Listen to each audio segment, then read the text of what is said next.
क्योंकि कई लोग ये भी कहते हैं ਅਸੀਂ देसी दवाइयां भी खा के देखियां पर टाइफाइड नहीं उतरिया। टाइफाइड देसी दवाई ਦੇ ਨਾਲ ਹੀ ਠੀਕ ਹੋਣਾ, ਕਿਉਂਕਿ ਟਾਈਫਾइड ਹੈ ਕਿ ਟਾਈਫਾइड ਅੰਤਾਂ ਦਾ ਬੁਖਾਰ ਹੈ, ਅੰਤਾਂ ਦਾ ਜਵਰ ਹੈ।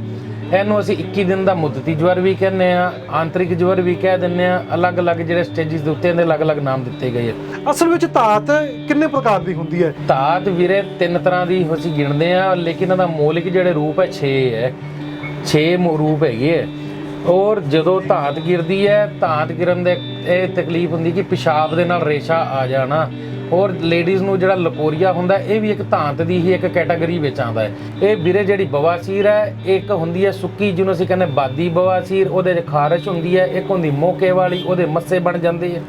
ਔਰ ਜਿਹੜੀ ਤੀਜੀ ਬਵਾਸੀਰ ਉਹਦੇ ਬਲੀਡਿੰਗ ਚੱਲ ਜਾਂਦੀ ਹੈ। ਔਰ ਕਈਆਂ ਦੇ ਅਸੀਂ ਵੇਖਿਆ ਖਾਰਸ਼ ਵੀ ਹੁੰਦੀ ਹੈ, ਬਲੀਡਿੰਗ ਵੀ ਹੋ ਜਾਂਦੀ ਹੈ। ਕਈਆਂ ਦੇ ਅਸੀਂ ਵੇਖਿਆ ਮੋਕੇ ਵੀ ਹੁੰਦੇ ਹੈ, ਯਾਨੀ ਮੱਸੇ ਵੀ ਹੁੰਦੇ ਤੇ ਨਾਲ ਬਲੀਡਿੰਗ ਵੀ ਹੋ ਜਾਂਦੀ ਹੈ। ਤੇਜ਼ਾਬ ਜੇ ਕਿਸੇ ਦੇ ਬਣਦਾ ਹੈ ਉਸ ਦਾ ਅਹਿਮ ਕਾਰਨ ਕੀ ਹੈ? ਕਫ ਨਾਲ ਜੇਕਰ ਤੇਜ਼ਾਬ ਬਣਦਾ, ਉਹਦਾ ਬਣਨ ਦਾ ਤਰੀਕਾ ਹੋਰ ਤਰੀਕੇ ਨਾਲ ਹੈ। ਉਹਨਾਂ ਅੰਦਰ ਚਿਕਨਾਹਟ ਆਏਗੀ, ਸਫੇਦ ਰੰਗ ਦੀ ਝੱਗ ਨਿਕਲ ਸਕਦੀ ਹੈ ਮੂੰਹ ਦੇ ਵਿੱਚੋਂ, ਜਾਂ ਕੱਚਾ ਜੀ ਹੁੰਦਾ ਰਹਿੰਦਾ। ਔਰ ਜਿਵੇਂ ਹੁਣ ਹੋ ਗਿਆ ਆਪਣੇ ਪਿੱਤ ਦਾ ਮਾਰ, ਪਿੱਤ ਨਾਲ ਸਾਨੂੰ ਖੱਟਾ ਡਕਾਰ ਆਉਣਾ, ਜਾਂ ਅੰਦਰੋਂ ਖਟਾਸ ਨਿਕਲਣਾ, ਜਾਂ ਤਿੱਖਾਪਨ ਆਉਣਾ, ਔਰ ਪੀਲਾ ਪਾਣੀ ਵੀ ਕਈਆਂ ਨਿਕਲ ਆਉਂਦਾ। ਕੀ ਮੋਟਾਪੇ ਦਾ ਇਲਾਜ ਬਿਨਾਂ ਕਸਰਤ ਕੀਤੇ ਵੀ ਹੋ ਸਕਦਾ ਹੈ? ਚਰਬੀ ਘਟਾਈ ਜਾ ਸਕਦੀ ਹੈ? ਬਿਲਕੁਲ, ਜਦੋਂ ਮੋਟਾਪਾ ਘਟੇਗਾ ਨਾਲੇ weight ਵੀ ਘੱਟ ਹੋਏਗਾ। ਔਰ ਕਦੇ ਇਹ ਨਹੀਂ ਹੋਏਗਾ ਕਿ ਚਿਹਰੇ 'ਤੇ ਝੁਰੜੀਆਂ ਆ ਜਾਣ, ਉਲਟਾ ਚਿਹਰੇ 'ਤੇ ਗਲੋ ਆਏਗਾ, ਚਿਹਰੇ 'ਤੇ ਰੋਸ਼ਨੀ ਆਏਗੀ, ਅੱਖਾਂ ਦਾ ਤੇਜ਼, ਚਿਹਰੇ ਦਾ ਨੂਰ ਔਰ ਓਜ ਵਧੇਗਾ, ਬਲ ਵੀ ਆਏਗਾ, ਸਰੀਰ 'ਚ ਤਾਕਤ ਵੀ ਬਣੇਗੀ। ਕੈਂਸਰ ਦਾ ਇਲਾਜ ਕਿਵੇਂ ਹੋ ਸਕਦਾ ਹੈ ਜਾਂ ਕੈਂਸਰ ਦੇ ਕਿੰਨੇ ਪ੍ਰਕਾਰ ਹੁੰਦੇ ਨੇ? ਲੋਕਾਂ ਦੇ ਦਿਮਾਗ 'ਚ ਇੱਕ ਭਾਵਨਾ ਪਾ ਦਿੱਤੀ ਕਿ ਕੈਂਸਰ ਦਾ ਇਲਾਜ ਹੈ ਹੀ ਨਹੀਂ। ਜਿਹਨੂੰ ਕੈਂਸਰ ਹੋ ਗਿਆ ਉਹ ਪਰਮਾਤਮਾ ਨੂੰ ਪਿਆਰਾ ਹੋ ਗਿਆ। ਇਸ ਤਰ੍ਹਾਂ ਦੀ ਵੀਰੇ ਪਹਿਲਾਂ ਤਾਂ ਧਾਰਨਾ ਕੱਢੋ, ਦਲੇਰ ਬਣੋ, ਕਾਬਿਲ ਹਕੀਮ, ਡਾਕਟਰ, ਵੈਦ ਜੋ ਤੁਹਾਨੂੰ ਚੰਗਾ ਲੱਗਦਾ ਉਹਦੇ ਕੋਲ ਜ਼ਰੂਰ ਜਾਓ। ਅਸੀਂ ਦਵਾਈ ਇੱਕ ਹੀ ਦਵਾਈ ਨੂੰ ਪੇਟੈਂਟ ਕਰਕੇ ਹਰੇਕ ਮਰੀਜ਼ ਤੇ ਮੁਨਕਰ ਨਹੀਂ ਕਰ ਸਕਦੇ। ਬਹੁਤ ਸਾਰੀਆਂ ਮਾਰਕੀਟ ਦਵਾਈਆਂ ਆਉਂਦੀਆਂ, ਪੇਸ਼ੈਂਟ ਕਹਿੰਦਾ ਅਸੀਂ ਖਾਈ ਜਾਂਦੇ ਹਾਂ, ਰੋਜ਼ ਉੱਠਦੇ ਹਾਂ, ਇੱਕ ਕੈਪਸੂਲ ਜਾਂ ਇੱਕ ਗੋਲੀ ਜਾਂ ਅਸੀਂ ਟੀਕਾ ਜਾਂ ਕੁਝ ਵੀ ਸੀਰਪ ਲਿਆ, ਆਪਦਾ ਦਿਨ ਕੱਢ ਲਿਆ, ਅਗਲੇ ਦਿਨ ਫੇਰ ਹੋਈ ਉਹ ਹਾਲ, ਦੂਜੇ ਦਿਨ ਫੇਰ ਹੋਈ ਉਹ ਹਾਲ, ਦੂਜੇ ਦਿਨ ਫੇਰ ਹੋਈ ਉਹ ਹਾਲ। ਕੀ ਤੁਸੀਂ ਉਹ ਗੋਲੀ ਦੇ ਗੁਲਾਮ ਹੋ ਗਏ?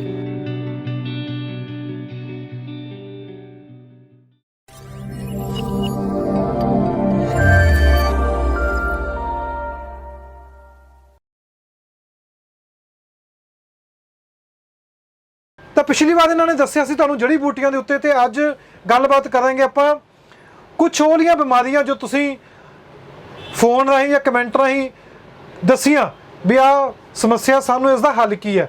ਕੋਸ਼ਿਸ਼ ਕਰਾਂਗੇ ਉਹਨਾਂ ਸਵਾਲਾਂ ਦਾ ਜਵਾਬ ਲੈਣ ਵਾਸਤੇ ਕਿ ਉਸ ਦਾ ਕੀ ਹੱਲ ਹੈ। ਸਾਡੇ ਨਾਲ ਮੌਜੂਦ ਨੇ ਅੰਸ਼ੂ ਨਾਗਪਾਲ, ਉਹਨਾਂ ਨਾਲ ਗੱਲਬਾਤ ਕਰਾਂਗੇ। ਹਕੀਮ ਨੇ ਪਹਿਲਾਂ ਵੀ ਇਹਨਾਂ ਨੇ ਇੰਟਰਵਿਊ ਕੀਤੇ ਸੀ, ਦੱਸਿਆ ਸੀ ਇਹਨਾਂ ਨੇ ਬਿਮਾਰੀਆਂ ਨੂੰ ਲੈ ਕੇ। ਦੁਬਾਰਾ ਫਿਰ ਅੱਜ ਚਰਚਾ ਕਰਨ ਆਏ ਆ ਆਯੁਰਵੇਦ ਉੱਤੇ। ਅੰਸ਼ੂ ਜੀ, ਬਹੁਤ ਸਵਾਗਤ ਹੈ ਪੰਜਾਬ ਨਿਊਜ਼ ਤੇ। ਸਭ ਤੋਂ ਪਹਿਲਾਂ ਤੁਹਾਡਾ ਔਰ ਤੁਹਾਡੇ ਚੈਨਲ ਦਾ ਬਹੁਤ ਜ਼ਿਆਦਾ ਸਵਾਗਤ ਹੈ, ਔਰ ਸਾਰੇ ਆਵਾਮ ਨੂੰ ਮੇਰੇ ਵੱਲੋਂ ਸਤਿ ਸ੍ਰੀ ਅਕਾਲ, ਆਦਾਬ ਜੀ ਜਨਾਬ। ਪਿਛਲੀ ਵਾਰੀ ਆਪਾਂ ਇੰਟਰਵਿਊ ਕੀਤਾ ਸੀ ਜੜੀ ਬੂਟੀਆਂ ਨੂੰ ਲੈ ਕੇ, ਤੁਸੀਂ ਜੜੀ ਬੂਟੀਆਂ ਨੂੰ ਲੈ ਕੇ ਦੱਸਿਆ। ਕਈ ਲੋਕਾਂ ਦੇ ਸਵਾਲ ਵੀ ਆਏ, ਉਸ ਵਿੱਚ ਸਵਾਲ ਆਏ ਕਿ ਵਾਕਈ ਹੀ ਜੜੀ ਬੂਟੀਆਂ ਜੋ ਨੇ ਉਹ ਕੰਮ ਕਰਦੀਆਂ ਨੇ, ਜੋ ਉਹਨਾਂ ਦੇ ਬਗੀਚਿਆਂ ਵਿੱਚ, ਉਹਨਾਂ ਦੇ ਘਰਾਂ ਦੇ ਵਿੱਚ ਜਾਂ ਪਾਰਕਾਂ ਦੇ ਵਿੱਚ ਜੜੀ ਬੂਟੀਆਂ ਹੈਗੀਆਂ ਨੇ। ਹੁਣ ਸਵਾਲ ਹੁੰਦਾ ਕਿ ਇਸਤੇਮਾਲ ਕਿਵੇਂ ਕਰਨਾ ਹੈ, ਕਿ ਇੱਕ ਹਕੀਮ ਹੀ ਦੱਸ ਸਕਦਾ ਕਿਹੜੀ ਜੜੀ ਬੂਟੀ ਕਿੰਨੀ ਪੈਣੀ ਹੈ, ਕਿਹੜੀ ਜੜੀ ਬੂਟੀ ਕਿਵੇਂ ਤਿਆਰ ਹੋਣੀ ਹੈ। ਦੇਖੋ, ਤੁਹਾਡਾ ਸਵਾਲ ਬਹੁਤ ਵਧੀਆ ਹੈ। ਜੇਕਰ ਆਪਾਂ ਆਪਦੇ ਆਪ ਨੂੰ ਸਮਝਦੇ ਹਾਂ ਔਰ ਇਸ ਸੰਸਾਰ ਨੂੰ ਸਮਝਣ ਦੀ ਕੋਸ਼ਿਸ਼ ਕਰਦੇ ਹਾਂ ਤਾਂ ਸਾਨੂੰ ਜੜੀ ਬੂਟੀ ਦੇ ਨਾਲ ਜੁੜਨਾ ਹੀ ਪੈਣਾ, ਕਿਉਂਕਿ ਜੜੀ ਬੂਟੀ ਹੀ ਪ੍ਰਕਿਰਤੀ ਹੈ। ਪ੍ਰਕਿਰਤੀ ਦੇ ਵਿੱਚ ਹੀ ਸਾਡਾ ਜੀਵਨ ਹੈ। ਜੜੀ ਬੂਟੀ ਹੀ ਸਾਨੂੰ ਆਕਸੀਜਨ ਦਿੰਦੀ ਹੈ, ਖਾਣਾ ਪੀਣਾ ਜੜੀ ਬੂਟੀ ਕੋਲ ਹੈ, ਹਰੇਕ ਚੀਜ਼ ਜੜੀ ਬੂਟੀ ਨਾਲ ਚੱਲਦੀ ਹੈ। ਬੱਚਾ ਜਦੋਂ ਪੈਦਾ ਹੁੰਦਾ ਹੈ ਉਹ ਮ੍ਰਿਤਿੂ ਤੱਕ, ਅਗਰ ਆਪਾਂ ਕਣਕ ਵੀ ਖਾਂਦੇ ਹਾਂ ਨਾ ਜੀ, ਕਣਕ ਵੀ ਇੱਕ ਜੜੀ ਬੂਟੀ ਹੈ, ਚਾਵਲ ਵੀ ਜੜੀ ਬੂਟੀ ਹੈ, ਦਾਲਾਂ ਵੀ ਜੜੀ ਬੂਟੀਆਂ ਨੇ। ਹਰੇਕ ਚੀਜ਼ ਜੜੀ ਬੂਟੀ ਦੇ ਦਾਇਰੇ ਦੇ ਅੰਦਰ ਹੈ। ਤੇ ਇਸ ਚੀਜ਼ ਨੂੰ ਸਮਝਣਾ, ਸੁਲਟਣਾ ਇੱਕ ਚੰਗੇ ਹਕੀਮ ਦਾ ਕੰਮ ਹੈ, ਔਰ ਹਕੀਮ ਹੀ ਤੁਹਾਨੂੰ ਇਸ ਚੀਜ਼ ਦੀ ਨੌਲੇਜ ਦੇ ਸਕਦਾ। ਜੇਕਰ ਆਵਾਮ ਨੂੰ ਇਸ ਚੀਜ਼ ਨੌਲੇਜ ਅਸੀਂ ਦਿੰਦੇ ਹਾਂ, ਆਵਾਮ ਸਾਡੀ ਇਸ ਚੀਜ਼ ਨੂੰ ਸੁਣਦੀ ਹੈ ਔਰ ਉਹ ਬਿਮਾਰੀਆਂ ਤੋਂ ਰਹਿਤ ਹੋ ਜਾਂਦੀ ਹੈ। ਕਿਉਂਕਿ ਉਸ ਚੀਜ਼ ਨੂੰ ਆਪਣੀ ਜ਼ਿੰਦਗੀ ਵਿੱਚ ਉਤਾਰਦੀ ਹੈ ਔਰ ਬੜੇ ਸਾਤਵਿਕ ਤਰੀਕੇ ਨਾਲ ਜ਼ਿੰਦਗੀ ਜੀ ਕੇ ਆਪਦੀ ਜ਼ਿੰਦਗੀ ਬਿਮਾਰੀਆਂ ਤੋਂ ਬਚਾਉਂਦੀ ਹੈ। ਅੱਛਾ, ਹੁਣ ਅਹਿਮ ਸਵਾਲ ਨੇ ਜੋ ਕਮੈਂਟ ਕਰਕੇ ਲੋਕ ਪੁੱਛਦੇ ਨੇ ਜਾਂ ਫੋਨ ਕਰਕੇ ਲੋਕ ਪੁੱਛਦੇ ਨੇ, ਤੁਹਾਨੂੰ ਵੀ ਫੋਨ ਆਉਂਦੇ ਨੇ, ਤੁਸੀਂ ਵੀ ਹੁਣ ਦੱਸਦੇ ਸੀ ਕਿ ਸਾਰਿਆਂ ਨਾਲੋਂ ਜ਼ਿਆਦਾ ਲੋਕ ਇਸ ਬਿਮਾਰੀ ਬਾਰੇ ਜਾਣਨਾ ਚਾਹੁੰਦੇ ਨੇ। ਆਪਾਂ ਗੱਲ ਕਰੀਏ ਟਾਈਫਾਇਡ ਦੀ, ਟਾਈਫਾਇਡ ਦੀ ਗੱਲ ਕਰ ਲਈਏ, ਕਈ ਲੋਕ ਹੈਗੇ ਨੇ ਜਿਨ੍ਹਾਂ ਨੂੰ ਬਹੁਤ ਪੁਰਾਣਾ ਬੁਖਾਰ ਹੁੰਦਾ, ਉਹ ਉਤਰਦਾ ਨਹੀਂ, ਅਲੱਗ-ਅਲੱਗ ਤਰੀਕੇ ਨਾਲ ਇਲਾਜ ਕਰਵਾਉਂਦੇ ਨੇ। ਟਾਈਫਾਇਡ ਦਾ ਇਲਾਜ ਆਯੁਰਵੇਦਾ ਵਿੱਚ ਹੈਗਾ ਬਿਲਕੁਲ ਸਹੀ ਤਰੀਕੇ ਦੇ ਨਾਲ, ਕਿਉਂਕਿ ਕਈ ਲੋਕ ਇਹ ਵੀ ਕਹਿੰਦੇ ਨੇ ਅਸੀਂ ਦੇਸੀ ਦਵਾਈਆਂ ਵੀ ਖਾ ਕੇ ਦੇਖੀਆਂ ਪਰ ਟਾਈਫਾਇਡ ਨਹੀਂ ਉਤਰਿਆ। ਬਿਲਕੁਲ ਮੇਰਾ ਵੀਰ ਜੀ, ਟਾਈਫਾਇਡ ਦਾ ਇਲਾਜ ਜਿਹੜਾ ਹੈ ਹੀ ਦੇਸੀ ਦਵਾਈ ਦੇ ਵਿੱਚ। ਟਾਈਫਾਇਡ ਦੇਸੀ ਦਵਾਈ ਦੇ ਨਾਲ ਹੀ ਠੀਕ ਹੋਣਾ, ਕਿਉਂਕਿ ਟਾਈਫਾਇਡ ਹੈ ਕਿ ਟਾਈਫਾਇਡ ਅੰਤਾਂ ਦਾ ਬੁਖਾਰ ਹੈ, ਅੰਤਾਂ ਦਾ ਜਵਰ ਹੈ। ਇਹਨੂੰ ਅਸੀਂ 21 ਦਿਨ ਦਾ ਮੁੱਦਤੀ ਜਵਰ ਵੀ ਕਹਿੰਦੇ ਆ, ਆਂਤਰਿਕ ਜਵਰ ਵੀ ਕਹਿ ਦਿੰਦੇ ਆ। ਅਲੱਗ-ਅਲੱਗ ਜਿਹੜੇ ਸਟੇਜਿਸ ਦੇ ਉੱਤੇ ਇਹਦੇ ਅਲੱਗ-ਅਲੱਗ ਨਾਮ ਦਿੱਤੇ ਗਏ ਹੈ। ਜਦੋਂ ਇਹ ਵਿਗੜ ਜਾਂਦਾ ਹੈ, ਇਹ ਮ੍ਰਿਤੂ ਸ਼ਈਆ ਤੱਕ ਬੰਦੇ ਨੂੰ ਲੈ ਜਾਂਦਾ ਹੈ। ਔਰ ਜੇਕਰ ਇਹ ਪੂਰਾ ਖਤਮ ਨਾ ਹੋਵੇ, ਇਹਨੂੰ ਠੱਪ ਦਈਏ ਤੇ ਇਹ ਅੰਦਰ ਘੁਲਦਾ ਰਹਿੰਦਾ, ਜਿਹਦੇ ਕਰਕੇ ਹੱਡਾਂ ਪੈਰਾਂ ਦਾ ਦੁਖਣਾ, ਮੋਢਿਆਂ ਦਾ ਪੀੜ ਕਰਨਾ, ਚੱਕਰ ਦਾ ਆਣਾ, ਘਬਰਾਹਟ ਹੋਣਾ, ਖਾਧਾ ਪੀਤਾ ਨਾ ਲੱਗਣਾ, ਉਲਟੀ ਦਾ ਲੱਗਣਾ, ਬਾਰ-ਬਾਰ ਪੋਟੀਆਂ ਲੱਗ ਜਾਣਾ, ਜਾਂ ਪੋਟੀ ਕਬਜ਼ ਨਾਲ ਆਣਾ, ਜਾਂ ਉਹਨੂੰ ਥੋੜਾ ਕਰਕੇ ਮਲ ਪਾਸ ਕਰਨਾ। ਇਹਦੀਆਂ ਅਲੱਗ-ਅਲੱਗ ਸਟੇਜਿਸ ਨੇ। ਇਹਨੂੰ ਸਿਰਫ ਆਯੁਰਵੇਦ ਹੀ ਸਮਝਦਾ ਹੈ, ਆਯੁਰਵੇਦ ਹੀ ਸੁਲਟਦਾ ਹੈ। ਦੂਜੇ ਮੇਰਾ ਖਿਆਲ ਸ਼ਾਇਦ ਹੀ ਦੂਸਰੀ ਕਿਸੇ ਪੱਧਤੀ ਦੇ ਵਿੱਚ ਇਹਦਾ ਪ੍ਰੋਪਰ ਤਰੀਕੇ ਨਾਲ ਇਲਾਜ ਹੈ ਜਾਂ ਪ੍ਰੋਪਰ ਤਰੀਕੇ ਨਾਲ ਇਹਦਾ ਡਾਇਗਨੋਸ ਕੀਤਾ ਜਾਂਦਾ। ਸਿਰਫ ਉਹਦੇ ਵਿੱਚ ਇੰਨਾ ਹੀ ਆਉਂਦਾ ਕਿ ਟਾਈਫਾਇਡ ਪੋਜ਼ਿਟਿਵ ਹੋ ਗਿਆ ਜਾਂ ਨੈਗੇਟਿਵ ਹੋ ਗਿਆ। ਸਾਡੇ ਤਾਂ ਟਾਈਫਾਇਡ ਦੇ ਅਲੱਗ-ਅਲੱਗ ਰੂਪ ਦਿੱਤੇ ਗਏ ਹੈ। ਅੱਛਾ, ਹੁਣ ਗੱਲ ਕਰੀਏ ਆਪਾਂ ਧਾਤ ਦੀ। ਧਾਤ ਨੂੰ ਲੈ ਕੇ ਵੀ ਲੋਕ ਜਿਹੜੇ ਨੇ ਉਹ ਥੱਲੇ ਤੁਸੀਂ ਆਪ ਵੀ ਦੱਸ ਰਹੇ ਸੀ ਕਿ ਕਮੈਂਟ ਕਰ ਰਹੇ ਸੀ ਲੋਕ ਧਾਤ ਨੂੰ ਲੈ ਕੇ ਵੀ ਧਾਤ ਦੀ ਦਿੱਕਤ ਹੈ। ਅਸਲ ਵਿੱਚ ਧਾਤ ਕਿੰਨੇ ਪ੍ਰਕਾਰ ਦੀ ਹੁੰਦੀ ਹੈ, ਕਿ ਇਸ ਦੀ ਵੀ ਅਲੱਗ-ਅਲੱਗ ਕੋਈ ਰੂਪ ਹੁੰਦੇ ਨੇ ਕਿ ਇੱਕੋ ਹੀ ਧਾਤ ਆਪਾਂ ਕਹਿ ਸਕਦੇ ਹਾਂ? ਨਹੀਂ। ਧਾਤ ਵੀਰੇ 3 ਤਰ੍ਹਾਂ ਦੀ ਅਸੀਂ ਗਿਣਦੇ ਆ, ਲੇਕਿਨ ਇਹਦਾ ਮੌਲਿਕ ਜਿਹੜੇ ਰੂਪ ਹੈ 6 ਹੈ। 6 ਰੂਪ ਹੈਗੇ ਹੈ। ਔਰ ਜਦੋਂ ਧਾਤ ਗਿਰਦੀ ਹੈ, ਧਾਤ ਗਿਰਨ ਦੇ ਇਹ ਤਕਲੀਫ ਹੁੰਦੀ ਕਿ ਪਿਸ਼ਾਬ ਦੇ ਨਾਲ ਰੇਸ਼ਾ ਆ ਜਾਣਾ। ਔਰ ਲੇਡੀਜ਼ ਨੂੰ ਜਿਹੜਾ ਲਕੋਰੀਆ ਹੁੰਦਾ, ਇਹ ਵੀ ਇੱਕ ਧਾਤ ਦੀ ਹੀ ਇੱਕ ਕੈਟਾਗਰੀ ਵਿੱਚ ਆਉਂਦਾ ਹੈ। ਹੁਣ ਧਾਤ ਗਿਰਨ ਦਾ ਕੀ ਹੈ, ਪਾਣੀ ਤਰ੍ਹਾਂ ਰੇਸ਼ਾ ਆਉਂਦਾ ਹੈ ਜਾਂ ਦੂਧੀਆ ਰੰਗ ਦਾ ਆਉਂਦਾ ਹੈ ਜਾਂ ਪੀਲੇਪਣ ਦਾ ਆਉਂਦਾ, ਪਿਸ਼ਾਬ ਕਰਨ ਤੋਂ ਪਹਿਲਾਂ ਰੇਸ਼ਾ ਆਉਂਦਾ ਜਾਂ ਬਾਅਦ ਚੋਂ ਆਉਂਦਾ। ਇਹ ਕਿਸੇ ਵੀ ਤਰੀਕੇ ਨਾਲ ਰੇਸ਼ਾ ਆਵੇ, ਇਹ ਕੀ ਹੱਡੀਆਂ ਅੰਦਰੋਂ ਖਾਰਨੀਆਂ ਸ਼ੁਰੂ ਕਰ ਦਿੰਦਾ, ਬੰਦੇ ਦੇ ਦਰਦਾਂ ਅੰਦਰ ਸ਼ੁਰੂ ਕਰ ਦਿੰਦਾ ਹੈ। ਔਰ ਬਹੁਤ ਇਹੋ ਜਿਹੇ ਕੇਸਿਸ ਮੈਂ ਦੇਖੇ ਜਿਹਦੇ ਵਿੱਚ ਜਦੋਂ ਬੰਦਾ ਪਿਸ਼ਾਬ ਕਰਦਾ, ਇਸ ਰੋਗ ਵਾਲਾ ਰੋਗੀ, ਉਹਦੇ ਇੰਨੀ ਚੀਸ ਉੱਠ ਪੈਂਦੀ ਹੈ ਕਿ ਉਹ ਅੱਡੀਆਂ ਤੱਕ ਉਹਦੀਆਂ ਚੱਕੀਆਂ ਜਾਂਦੀ, ਪੰਜਾ ਭਾਰ ਖੜਾ ਹੋ ਜਾਂਦਾ। ਇੰਨੀ ਤਕਲੀਫ ਦਾ ਇਹ ਚੀਜ਼ ਹੈ। ਔਰ ਇਹ ਸਾਰੇ ਸਰੀਰ ਦੀ ਪਾਵਰ, ਤਾਕਤ, ਓਜ, ਤੇਜ, ਓਜਸਵ ਸਭ ਖਤਮ ਨਾਸ਼ ਕਰ ਦਿੰਦਾ। ਇਹ ਜਿਹੜਾ ਧਾਤ ਹੈ, ਇਹ ਸਭ ਤੋਂ 7ਵੀਂ ਧਾਤੂ ਸਾਡਾ ਵੀਰੇਜ ਹੈ। ਵੀਰੇਜ ਜਦੋਂ ਓਵਰਫਲੋ ਹੋ ਕੇ ਨਿਕਲਦਾ ਜਾਏਗਾ, ਫਾਲਤੂ ਨਿਕਲਦਾ ਜਾਏਗਾ, ਸਾਡੇ ਬੋਡੀ ਤਾਕਤ ਰਹਿਣੀ ਨਹੀਂ। ਜੋ ਅਸੀਂ ਖਾਵਾਂਗੇ ਪੀਵਾਂਗੇ, ਜੋ ਉਹਦਾ ਰਸ ਬਣਦਾ ਹੈ, ਮਾਸ, ਮੇਦ, ਮੱਝਾ, ਅਸਥੀ, ਉਸ ਤੋਂ ਬਾਅਦ ਵੀਰਜ ਜਿਹੜਾ ਬਣਦਾ, ਵੀਰਜ ਜਿਹੜਾ ਡਿਸਟਰੋਏ ਹੋ ਗਿਆ, ਜਿਹਦਾ ਵੀਰਜ ਨਿਕਲ ਗਿਆ, ਬੰਦੇ ਦੇ ਪੱਲੇ ਰਹਿਣਾ ਕੀ ਹੈ? ਉਹ ਬੰਦਾ ਤਾਂ ਜਿੰਦੇ ਜੀ ਮ੍ਰਿਤੂ ਵਰਗਾ ਤੁਰਿਆ ਫਿਰਦਾ। ਔਰ ਇਸ ਦਾ ਇਲਾਜ ਕਰਨਾ ਬਹੁਤ ਜ਼ਰੂਰੀ ਹੈ। ਅੱਜ ਕੱਲ੍ਹ ਲੋਕ ਸਮਝਦੇ ਆ ਕਿ ਇਹ ਜਿਹੜੀ ਧਾਤ ਹੈ, ਇਹ ਸਿਰਫ ਗਰਮੀ ਦੇ ਕਰਕੇ ਪੈਂਦੀ ਹੈ, ਗਰਮੀ ਨੂੰ ਸ਼ਾਂਤ ਕਰਨ ਵਾਸਤੇ ਠੰਡੀਆਂ ਚੀਜ਼ਾਂ ਖਾਈ ਜਾਣਗੇ, ਲੇਕਿਨ ਕਈਆਂ ਦੇ ਠੰਡਕ ਦੇ ਨਾਲ ਇਹ ਵੀ ਧਾਤ ਬਣ ਜਾਂਦੀ ਹੈ। ਮੈਂ ਪਹਿਲਾਂ ਜਿਵੇਂ ਬਿਆਨ ਕੀਤਾ ਹੈ ਕਿ ਇਹਦੇ ਅਲੱਗ-ਅਲੱਗ ਰੂਪ ਨੇ। ਇਹਦੇ ਵਾਸਤੇ ਹਮੇਸ਼ਾ ਪਹਿਲਾਂ ਵਾਤ, ਪਿੱਤ, ਕਫ, ਇਹਨੂੰ ਸਮਝਣਾ ਬਹੁਤ ਜ਼ਰੂਰੀ ਹੈ। ਮੈਂ ਹਰ ਵਾਰੀ ਵੀਰ ਜੀ ਇੱਕੋ ਹੀ ਗੱਲ ਬੋਲਦਾ, ਹਰੇਕ ਬੰਦੇ ਨੂੰ ਸਮਝਾਉਣ ਦੀ ਕੋਸ਼ਿਸ਼ ਕਰਨਾ ਕਿ ਸਭ ਤੋਂ ਪਹਿਲਾਂ ਡਾਇਗਨੋਜ਼, ਜਿਸ ਬੰਦੇ ਕੋਲ ਡਾਇਗਨੋਜ਼ ਹੈ ਔਰ ਉਹ ਡਾਇਗਨੋਜ਼ ਕਰਨ ਤੋਂ ਬਾਅਦ ਮਰੀਜ਼ ਨੂੰ ਦਵਾਈ ਦਿੰਦਾ ਹੈ, ਉਹ ਮਰੀਜ਼ ਬਿਲਕੁਲ ਠੀਕ ਹੋ ਜਾਂਦਾ ਹੈ। ਜਿਹੜਾ ਬੰਦਾ ਡਾਇਗਨੋਜ਼ ਨਹੀਂ ਕਰ ਪਾਉਂਦਾ, ਭਾਵੇਂ ਉਹ ਧਾਤ ਹੈ, ਭਾਵੇਂ ਉਹ ਟਾਈਫਾਇਡ ਹੈ, ਭਾਵੇਂ ਉਹ ਸਿਰ ਪੀੜ ਹੈ, ਭਾਵੇਂ ਬੁਖਾਰ, ਕੋਈ ਵੀ ਅਲਾਮਤ ਉਹ ਦੂਰ ਹੋ ਹੀ ਨਹੀਂ ਸਕਦੀ। ਜੇਕਰ ਕਿਸੇ ਤਰੀਕੇ ਨਾਲ ਦੂਰ ਕਰ ਵੀ ਲਵੇ, 1-2 ਦਿਨਾਂ ਵਾਸਤੇ ਉਹ ਕਹਿੰਦੇ ਰੀਸੈਂਟਲੀ ਰਿਲੀਫ ਆਇਆ, ਉਹ ਫਿਰ ਵੱਡਾ ਰੂਪ ਲੈ ਕੇ ਦੁਬਾਰਾ ਉਭਰਦੀ ਹੈ। ਬਾਵਾਸੀਰ ਦੀ ਗੱਲ ਕਰੀਏ, ਬਾਵਾਸੀਰ ਨੂੰ ਲੈ ਕੇ ਵੀ ਲੋਕ ਕਾਫੀ ਪਰੇਸ਼ਾਨ ਹੁੰਦੇ ਨੇ। ਬਿਮਾਰੀ ਜੋ ਬਾਵਾਸੀਰ ਦੀ ਹੈਗੀ ਹੈ, ਕਾਫੀ ਲੋਕ ਪਰੇਸ਼ਾਨੀ ਕਰਕੇ ਫੋਨ ਵੀ ਤੁਹਾਨੂੰ ਕਰਦੇ ਨੇ। ਤੁਸੀਂ ਦੱਸ ਵੀ ਰਹੇ ਸੀ ਕਿ ਬਾਵਾਸੀਰ ਠੀਕ ਹੋ ਸਕਦੀ ਹੈ, ਕਿਉਂਕਿ ਇਹ ਸਵਾਲ ਇਸ ਕਰਕੇ ਹੈ, ਕਈ ਲੋਕ ਕਮੈਂਟ ਵੀ ਕਰਦੇ ਸੀ ਕਿ ਬਾਵਾਸੀਰ ਦਾ ਇਲਾਜ ਕੀ ਹੈ, ਸਹੀ ਇਲਾਜ ਕੀ ਹੈ, ਦਵਾਈਆਂ ਖਾਧੀਆਂ ਸਹੀ ਦੱਸੀਏ ਤਾਂ ਕਈ ਤੇ ਵੀ ਕਹਿਣ ਲੱਗ ਪਏ ਅਸੀਂ ਵੈਦ ਕੋਲ ਵੀ ਜਾ ਕੇ ਆਏ, ਸਾਡਾ ਫਿਰ ਵੀ ਇਲਾਜ ਨਹੀਂ ਹੋਇਆ, ਪੈਸੇ ਵੀ ਇੰਨੇ ਲਗਾ ਲਏ, ਫਿਰ ਇਸ ਦਾ ਇਲਾਜ ਕੀ ਹੈ? ਦੇਖੋ, ਮਾਫ ਕਰਨਾ, ਪਹਿਲੀ ਗੱਲ ਤਾਂ ਮੈਂ ਉਸ ਮੇਰੇ ਉਸਤਾਦ ਜੀ ਕੋਲੋਂ, ਜਿਨ੍ਹਾਂ ਨੇ ਮੈਨੂੰ ਵੱਲ ਸਿਖਾਇਆ, ਮੇਰੇ ਟੀਚਰਸ ਦੇ ਕੋਲੋਂ, ਜਿਨ੍ਹਾਂ ਕੋਲ ਮੈਂ ਪੜ੍ਹਿਆ, ਉਹਨਾਂ ਨੇ ਜੋ ਮੈਨੂੰ ਕਿਤਾਬ ਪੜ੍ਹਾਈ ਜਾਂ ਆਪਦੇ ਜ਼ਿੰਦਗੀ ਦੇ ਤਜਰਬੇ ਦਿੱਤੇ, ਹਾਲੇ ਤੱਕ ਤਾਂ ਕੋਈ ਮੇਰਾ ਖਿਆਲ ਮਰੀਜ਼ ਨਿਰਾਸ਼ ਨਹੀਂ ਗਿਆ। ਜੇ ਕੋਈ ਮਰੀਜ਼ ਨਿਰਾਸ਼ ਹੋਇਆ ਤਾਂ ਉਹ ਆਪਦੀਆਂ ਗਲਤੀਆਂ ਕਰਕੇ ਉਹਨੇ ਖਾਣਾ ਪੀਣਾ ਠੀਕ ਨਹੀਂ ਕੀਤਾ, ਮੇਰੇ ਮੁਤਾਬਕ ਚੱਲਿਆ ਨਹੀਂ। ਨੰਬਰ ਦੂਸਰਾ, ਇਹ ਵੀਰੇ ਜਿਹੜੀ ਬਵਾਸੀਰ ਹੈ, ਇੱਕ ਹੁੰਦੀ ਹੈ ਸੁੱਕੀ, ਜਿਹਨੂੰ ਅਸੀਂ ਕਹਿੰਦੇ ਬਾਦੀ ਬਵਾਸੀਰ, ਉਹਦੇ 'ਚ ਖਾਰਸ਼ ਹੁੰਦੀ ਹੈ। ਇੱਕ ਹੁੰਦੀ ਮੋਕੇ ਵਾਲੀ, ਉਹਦੇ ਮੱਸੇ ਬਣ ਜਾਂਦੇ ਹੈ। ਔਰ ਜਿਹੜੀ ਤੀਜੀ ਬਵਾਸੀਰ ਉਹਦੇ ਬਲੀਡਿੰਗ ਚੱਲ ਜਾਂਦੀ ਹੈ, ਔਰ ਕਈਆਂ ਦੇ ਅਸੀਂ ਵੇਖਿਆ ਖਾਰਸ਼ ਵੀ ਹੁੰਦੀ ਹੈ, ਬਲੀਡਿੰਗ ਵੀ ਹੋ ਜਾਂਦੀ ਹੈ, ਕਈਆਂ ਦੇ ਅਸੀਂ ਵੇਖਿਆ ਮੌਕੇ ਵੀ ਹੁੰਦੇ ਆ, ਯਾਨੀ ਮੱਸੇ ਵੀ ਹੁੰਦੇ ਤੇ ਨਾਲ ਬਲੀਡਿੰਗ ਵੀ ਹੋ ਜਾਂਦੀ ਹੈ, ਔਰ ਕਈਆਂ ਦੇ ਅਸੀਂ ਵੇਖਿਆ ਇਹਨਾਂ ਵਿੱਚੋਂ ਕੁਝ ਵੀ ਨਹੀਂ ਹੁੰਦਾ, ਫਿਰ ਵੀ ਉਹ ਦਰਦ ਦੇ ਨਾਲ ਕਰਾਂਦੇ ਰਹਿੰਦੇ ਆ, ਇੱਕ ਜਗ੍ਹਾ ਤੋਂ ਬੈਠਦੇ ਨਹੀਂ, ਟੇਢੇ ਹੁੰਦੇ ਰਹਿੰਦੇ, ਕਿਉਂਕਿ ਉਹਨਾਂ ਦੇ ਨੀਚੇ ਪੇਨ ਹੁੰਦੀ ਹੈ ਸਟੂਲ ਹੋਲ ਦੇ ਵਿੱਚ, ਮਲ ਜਿਹੜਾ ਦੀਵਾਰ ਹੈ ਉਹਦੇ ਵਿੱਚ। ਠੀਕ ਹੈ, ਇਸ ਦਾ ਨਿਵਾਰਨ ਕਰਨਾ ਬਹੁਤ ਆਸਾਨ ਹੈ। ਤੁਸੀਂ ਸ਼ਾਇਦ ਮੇਰਾ ਜਿਹੜਾ ਫੇਸਬੁੱਕ ਤੇ ਵੇਖਿਆ ਹੋਵੇਗਾ, ਕੱਲ ਪਰਸੋਂ ਆਪਣੀ ਗੱਲ ਵੀ ਹੋਈ ਸੀ, ਅੱਜ ਸਵੇਰੇ ਗੱਲ ਹੋਈ ਸੀ, ਫੇਸਬੁੱਕ ਤੇ ਵੇਖਿਆ, ਉਹਦੇ ਵਿੱਚ ਇੱਕ ਬੰਦਾ ਆਇਆ ਮੇਰੇ ਕੋਲ ਆਪਰੇਟ ਕਰਵਾ ਕੇ, 1.5 ਮਹੀਨਾ ਹੋ ਗਿਆ ਆਪਰੇਟ ਕਰਾਇਆ, ਲੇਕਿਨ ਉਹਦੀ ਪੇਨ ਹੀ ਬੰਦ ਨਹੀਂ ਹੋਈ, ਔਰ ਮੈਂ ਉਹਨੂੰ 5 ਦਿਨ ਦੀ ਦਵਾਈ ਦਿੱਤੀ। ਵੈਸੇ ਉਹਨੂੰ ਹੌਸਲਾ ਕਰਾ ਕੇ ਬੜੀ ਤਸੱਲੀ ਨਾਲ ਮੈਂ ਕਿਹਾ ਲੈ ਲਓ ਭਾਜੀ ਇੱਕ ਵਾਰੀ ਦਵਾਈ, ਯਾਰ ਕੋਈ ਗੱਲ ਨਹੀਂ, ਇੱਕ ਵਾਰੀ ਖਾ ਕੇ ਵੇਖੋ, ਔਰ ਬੰਦਾ ਖੁਦ ਮੇਰੇ ਕੋਲ ਦੂਜੇ ਦਿਨ ਚੱਲ ਕੇ ਕਹਿੰਦਾ ਯਾਰ ਮੈਂ ਦੂਸਰੇ ਦਿਨ 95% ਠੀਕ ਆ। ਹੁਣ ਇਸ ਤਰੀਕੇ ਨਾਲ ਇਹ ਆਵਾਮ ਜਿਹੜੀ ਹੈ, ਆਵਾਮ ਯਾਨੀ ਕਿ ਲੋਕ ਜਿਹੜੇ ਬਿਮਾਰ ਨੇ ਉਹ ਵੀ ਫਾਇਦਾ ਲੈ ਸਕਦੇ ਨੇ, ਬਸ਼ਰਤੇ ਸਹੀ ਤਰੀਕੇ ਦੀ ਆਯੁਰਵੇਦ ਦੀ ਦਵਾਈ ਖਾ ਕੇ। ਤੇਜ਼ਾਬ ਦੀ ਗੱਲ ਕਰੀਏ, ਤੇਜ਼ਾਬ ਹੁਣ ਦੇਖਦੇ ਭੱਜ ਦੌੜ ਦੀ ਜ਼ਿੰਦਗੀ ਹੈ, ਲੋਕ ਜ਼ਿਆਦਾ ਸੈਰ ਵੀ ਨਹੀਂ ਕਰ ਪਾਉਂਦੇ, ਡਿਪਰੈਸ਼ਨ ਦੇ ਵਿੱਚ ਵੀ ਹੁੰਦੇ ਨੇ। ਤੇਜ਼ਾਬ ਜੇ ਕਿਸੇ ਦੇ ਬਣਦਾ ਹੈ, ਉਸ ਦਾ ਅਹਿਮ ਕਾਰਨ ਕੀ ਹੈ? ਕਿ ਵਾਕਈ ਸੈਰ ਨਹੀਂ ਕਰਦੇ ਆਪਾਂ, ਜਾਂ ਸਰੀਰ ਨੂੰ ਆਪਾਂ ਹਿਲਾਉਂਦੇ ਨਹੀਂ, ਕੁਰਸੀ ਤੇ ਬੈਠ ਕੇ ਏਸੀ 'ਚ ਬੈਠ ਕੇ ਕੰਮ ਕਰੀ ਜਾਂਦੇ ਤਾਂ ਤੇਜ਼ਾਬ ਬਣਦਾ? ਨਹੀਂ, ਇਹਦੇ ਵਿੱਚ ਵੀ ਦੋ ਚੀਜ਼ਾਂ ਨੇ ਜੀ, ਜਿਹੜਾ ਤੁਸੀਂ ਦੋ ਸਵਾਲ ਕਰਤੇ ਇਹਦੇ 'ਚ। ਨੰਬਰ 1 ਸਵਾਲ ਪਹਿਲੇ, ਦੂਜੇ ਵੱਲ ਦਾ ਸਵਾਲ ਦਾ ਜਵਾਬ ਦੇ ਰਿਹਾ ਕਿ ਜਿਹੜਾ ਸਾਰਾ ਦਿਨ ਕੁਰਸੀ ਤੇ ਬੈਠਾ ਰਹਿੰਦਾ ਕਿ ਉਹਦੇ ਤੇਜ਼ਾਬ ਬਣਦਾ, ਇਸ ਤਰ੍ਹਾਂ ਦੀ ਕੋਈ ਗੱਲ ਮੁਨਕਰ ਨਹੀਂ ਹੈ। ਕਿਉਂਕਿ ਦੇਖੋ ਆਹ ਸਾਡਾ ਪੇਟ ਹੈ, ਆਹ ਮੇਰੀ ਛਾਤੀ ਹੈ, ਇਹਦੇ ਨਾਲ ਲੱਗਿਆ ਪੇਟ, ਇਹਦੇ ਵਿੱਚ ਵੀ ਨਾ ਅਲੱਗ-ਅਲੱਗ ਤਰੀਕੇ ਨਾਲ ਭੋਜਨ ਪਚਣ ਦੀ ਕਿਰਿਆ ਹੈ। ਇਹਦੇ ਵਿੱਚ ਐਲਕੇਲਾਈਨ, ਐਸਿਡਿਕ ਯਾਨੀ ਕਿ ਅਮਲੀਆ ਤੇ ਛਾਰੀਆ ਦੋ ਤਰ੍ਹਾਂ ਦੇ ਤੱਤ ਹੈ, ਯਾਨੀ ਕਿ ਦੋ ਤਰ੍ਹਾਂ ਦੇ ਐਸਿਡਸ ਹੈ ਜਿਹੜਾ ਪਿੱਤਾ ਸਾਨੂੰ ਨਿਕਾਲਦਾ ਹੈ, ਪੈਦਾ ਕਰਦਾ ਹੈ, ਉਹਦੇ ਨਾਲ ਅਸੀਂ ਭੋਜਨ ਪਚਾਣੇ ਆ। ਕੁਝ ਬੰਦੇ ਦੇਖਿਆ ਹੋਵੇਗਾ ਤੁਸੀਂ, ਤਾਂ ਉਮਰ ਪਤਲੀ ਹੀ ਹੈ, ਖਾਈ ਜਾਣਗੇ ਕਹਿੰਦੇ, ਫਿਰ ਕਹਿੰਦੇ ਇਹਦੀ ਹੱਡੀ ਹੈ ਉਹ ਜੀ ਹੈ, ਇਹ ਮੋਟਾ ਹੋ ਹੀ ਨਹੀਂ ਸਕਦਾ।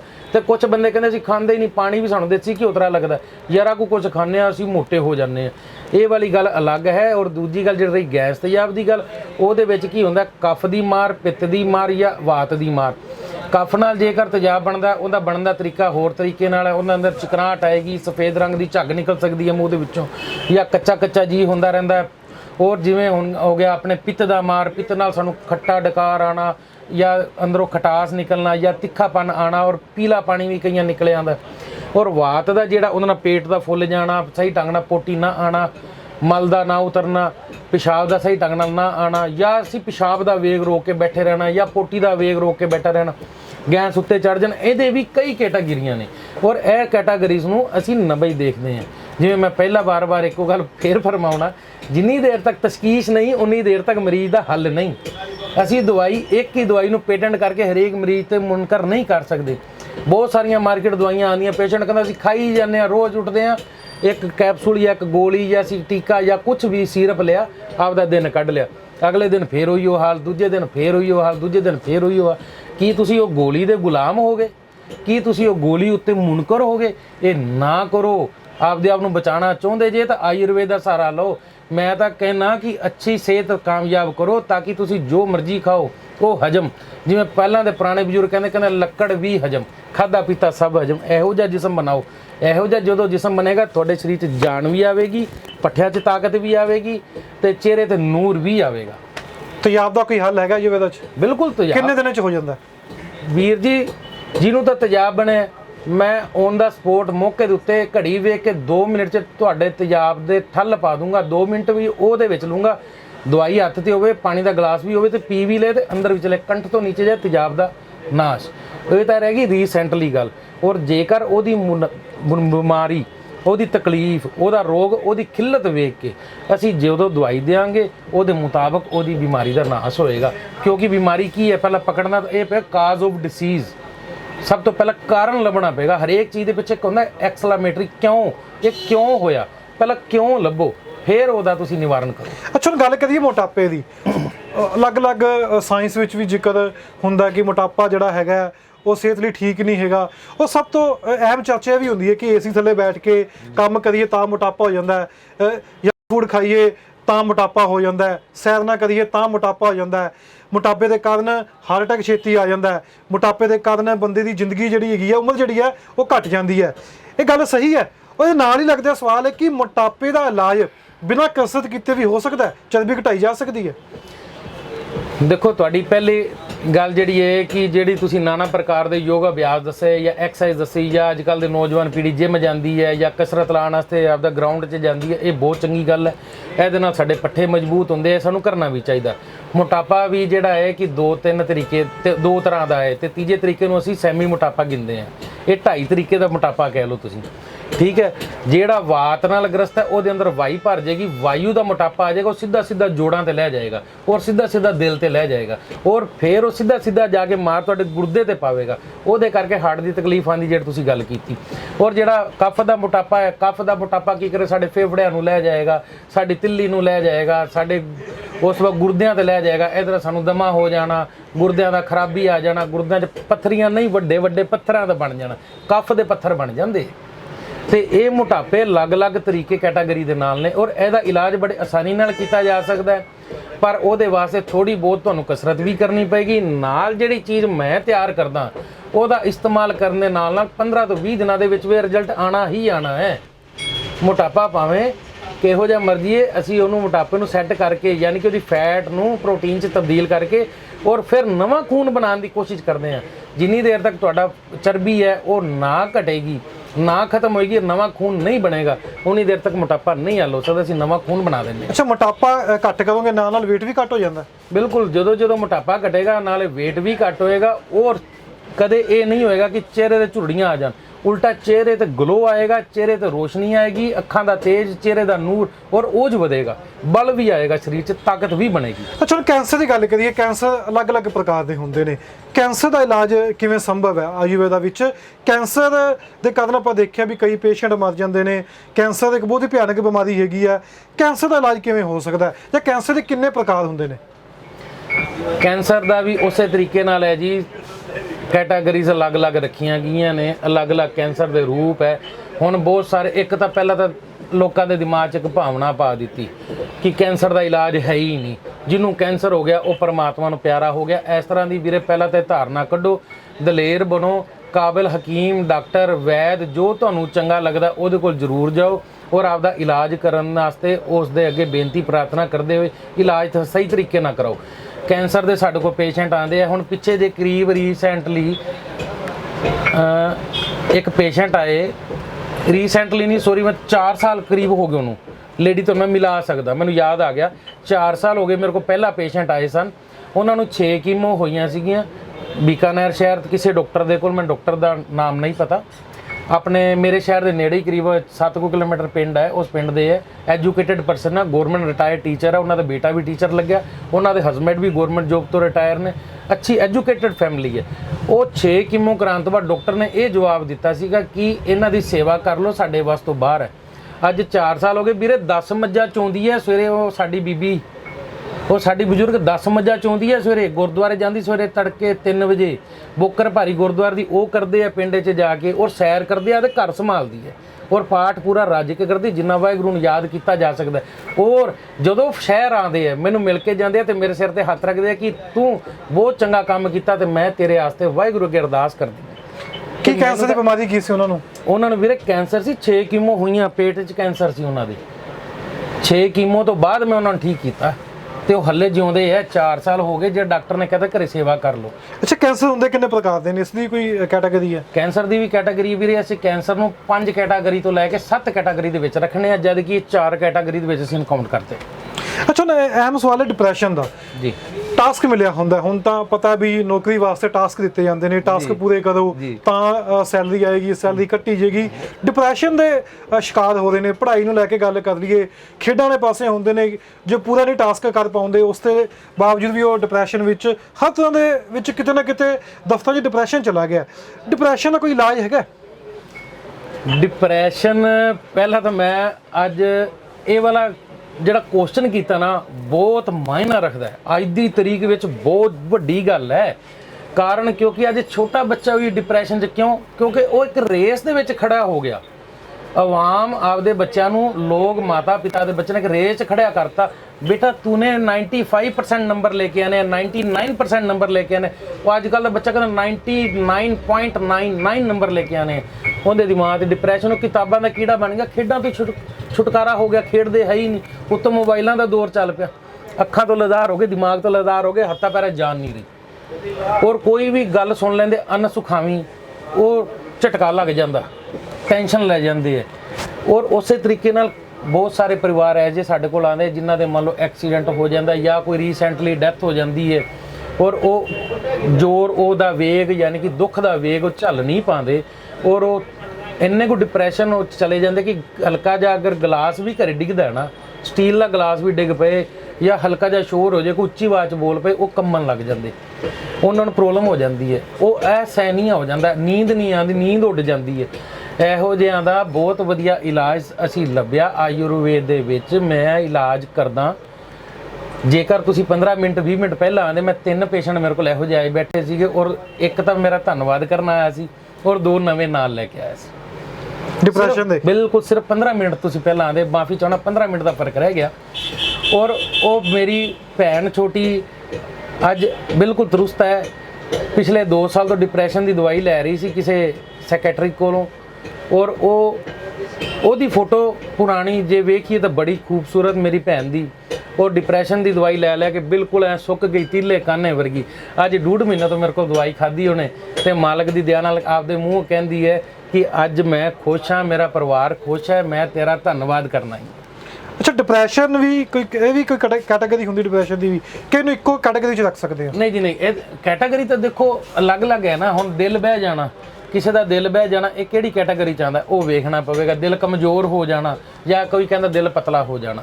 ਇੱਕ ਬੰਦਾ ਕਹਿੰਦਾ ਕਿ ਦਿਮਾਗੀ ਬੋਝ ਹੋ ਗਿਆ, ਦਿਮਾਗ ਤੇ ਕੋਈ ਸੋਚਦੇ ਨਹੀਂ, ਸਾਡੀ ਪੁੜਪੜੀਆਂ ਚੱਲਣ ਲੱਗ ਜਾਂਦੀਆਂ, ਅੱਖਾਂ ਭਾਰੀਆਂ ਹੋ ਜਾਂਦੀਆਂ, ਸਾਡਾ ਦਿਮਾਗ ਭਾਰਾ ਹੋ ਜਾਂਦਾ, ਸਾਨੂੰ ਚੱਕਰ ਆਉਣ ਲੱਗ ਜਾਂਦੇ ਆ, ਸਾਨੂੰ ਘਬਰਾਹਟ ਨਾਲ ਗਲਾ ਫੜਿਆ ਜਾਂਦਾ। ਇੱਕ ਬੰਦਾ ਕਹਿੰਦਾ ਮੇਰੇ ਹੱਥ ਪੈਰ ਕੰਬਣ ਲੱਗ ਗਏ, ਸ਼ਿਵਰਿੰਗ ਹੋਣ ਲੱਗ ਜਾਂਦੀ ਡਿਪਰੈਸ਼ਨ ਦੇ ਨਾਲ, ਕੰਮ ਹੀ ਨਹੀਂ ਹੁੰਦਾ, ਮੈਂ ਬਹਿ ਜਾਂਦਾ, ਸੁੰਨਾ ਹੋ ਜਾਣਾ। ਇਹਦੇ ਵੀ ਅਲੱਗ-ਅਲੱਗ ਕੈਟਾਗਰੀਜ਼ ਨੇ। ਅੱਛਾ, ਡਿਪਰੈਸ਼ਨ ਕਿੰਨੇ ਟਾਈਮ 'ਚ ਠੀਕ ਕਰ ਦੋਗੇ? ਜੇ ਕੋਈ ਤੁਹਾਡੇ ਕੋਲ ਪੇਸ਼ੈਂਟ ਆਉਂਦਾ, ਤੁਸੀਂ ਹੁਣ 1.5 ਮਹੀਨੇ ਦਾ ਜ਼ਿਕਰ ਕੀਤਾ, ਵੈਸੇ ਡਿਪਰੈਸ਼ਨ ਕਿੰਨੇ ਮਹੀਨੇ 'ਚ ਠੀਕ ਹੋ ਸਕਦਾ? ਵੀਰੇ ਮੈਂ ਤਾਂ ਇੱਕੋ ਗੱਲ ਕਹਿਣਾ, ਤੁਸੀਂ 1 ਦਿਨ ਦੀ ਦਵਾਈ ਲੈ ਜਾਓ, ਜੇਕਰ ਤੁਹਾਨੂੰ 1 ਦਿਨ 'ਚ ਸਾਹ ਪਵੇ ਤਾਂ ਦੂਜੇ ਦਿਨ ਦੀ ਲੈ ਲਿਆ, ਜਿੰਨੀ ਤਾਂ ਰਹਿਣ ਦਿਆ।